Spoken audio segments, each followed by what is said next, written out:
Herman Balsters, welcome. Thank You are a founder at Integrand and also an associate professor at the University of Groningen. Yes.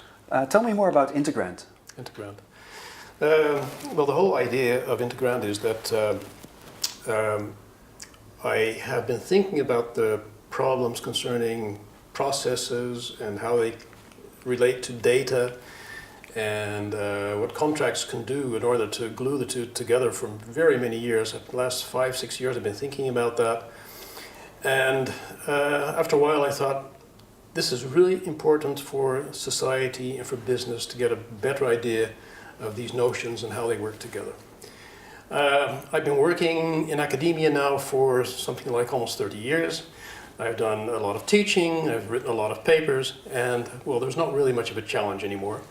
I think there is a challenge in the outside world. And I think that modeling, that's my expertise, can mean a lot in order to take care of the really complex, difficult problems concerning, let's say, blockchain technology. So that's why I thought, why not start a company, see if we can get businesses interested in applications of modeling to this really intricate and interesting area of blockchains. And if you're talking about modeling, are you talking about sketching out the diagrams or is there more to it? Yeah, well, see, there's not much point to modeling if it just if it doesn't get beyond the stage of putting something on paper, because then it will never work. The whole idea is to build something that we call executable models. Yeah? So it is, though, very important that you come up with models that have been heavily validated. Yeah? Otherwise, they don't make much sense either. But once you have used validation techniques in order to arrive at models that make sense, that are correct in some sense, because the stakeholders agree with the common model that you have made, then you have to start thinking about making the transition from the model to an implementation, an actual implementation. But I do think that there's a separation of concerns. Yeah? So you have, on the one hand, you have the expertise of the modeler, which is, I mean, that's an expertise in itself. You have the expertise of IT experts.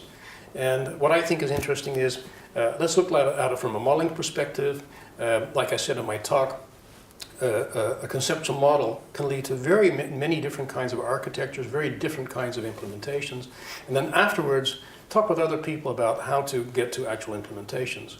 That's why I also like to work with another company, which is Contracts 11, and Henk Doornbos is here. He can say something more about that. Henk Doornbos and his company is interested and specialized in contract-based software systems.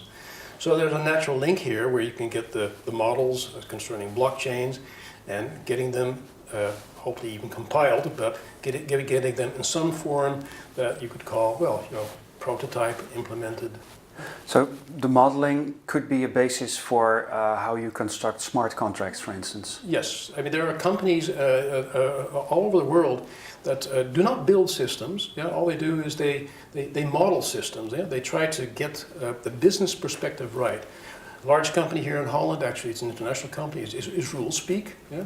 They're a company that specialize in eliciting the business information and getting that into models, that could work as a blueprint, say a conceptual blueprint for an actual working system. Okay. Now, we've heard a bit about code is law, or code is supposed to be law. Yeah. What is your perspective on that? If these models get into an implementation in code, well, will they become law, so to speak? That's a very nice question, because I myself and my colleagues at Contracts 11, we like to use the notion of semantic programming. What we hope is that the next generation of programming languages will be what we call semantic, and that even though they're high level in the sense that a non-technical domain expert can actually, hopefully, read and write such semantic programs, that by pressing a button, so to speak, that they translate to executable code. So what we hope is that our approach eventually will have us depend less on programmers. Yeah?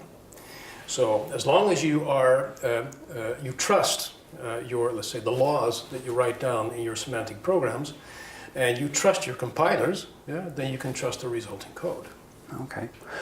With in the back of our minds, the Dutch blockchain hackathon coming up. Yep. From your perspective, what would be a great use case for a team to work on during that hackathon? I think that the greatest challenge is where both parties. Because in my talk I was talking about a peer-to-peer situation, two people involved in contracts, trying to get the contracts right. I think the most interesting application would be one where you're certain that there's a real activity coming from both sides. Because we all know that we sometimes, when we're on the internet and they say, oh, we have to sign a contract, say, oh, I agree, yeah, and then you go on, you say, well, I have to agree, otherwise I can't go on, but you don't even know what's in the contract.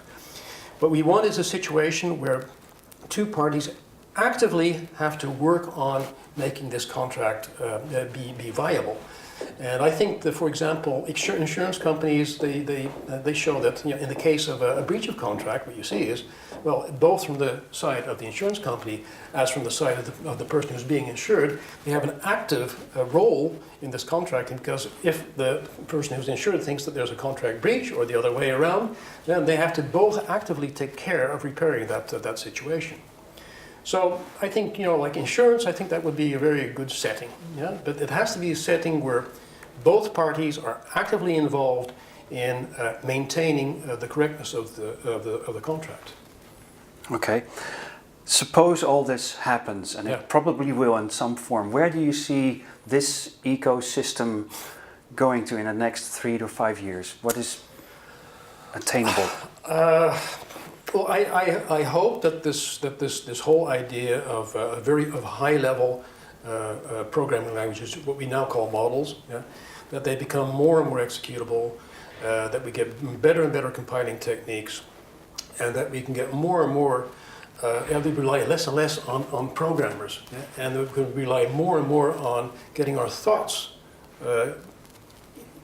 being translated to models in such a way that we understand them, that they guarantee certain safety, and that they also guarantee a certain amount of traceability. Because those are the three things I think are essential, like I said in my talk. They are essential for the notion of trust. If you look in the scientific literature, trust pertains to three aspects. It's traceability, it's safety, and it's transparency. And if we can build models that adhere to these three characteristics, well, and they can be actually used as programmable models, then I think we're on the right way. Because that's, I think, the way to build better software, to build reliable systems, and systems that we all understand and can trust. Awesome. Thank you very much.